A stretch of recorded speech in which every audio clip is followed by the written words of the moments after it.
ৰঙিয়াত কৰুণ ঘটনা বিদ্যুৎপৃষ্ট হৈ মৃত্যু এজনৰ ৰঙিয়াৰ ইছলামপুৰত সংঘটিত হৈছে এই ঘটনা ৰাজীৱ আলী নামৰ 30 বছৰীয়া যুৱকৰ কৰুণ মৃত্যু বিদ্যুৎপৃষ্ট হৈ ৰাজীৱে হাবতিলে কৰুণ মৃত্যু ৰঙিয়া ৰেল ষ্টেচনত ঠিকাদাৰৰ নিৰ্দেশত বিদ্যুতৰ কামত কৰ্মৰত অৱস্থাত আছিল ৰাজীৱ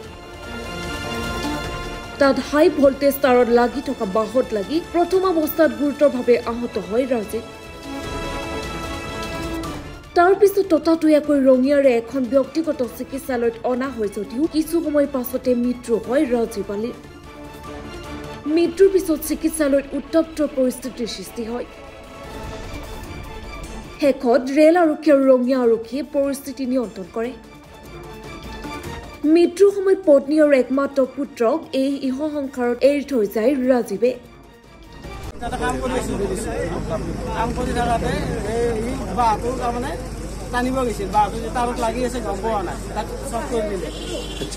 কি নাম কি কি কাম কৰিছিল আপোনালোকে এতিয়া কি অৱস্থা হৈছে এতিয়া ডেড বুলি শুনিছো ক'ত লৈ গৈছে কাছিয়াত আনিছিল স্পটত এতিয়া শাস্তি দিছে ৰঙিয়াৰ পৰা ইন্টাজালি ৰিপৰ্ট গ্লোবেল নিউজ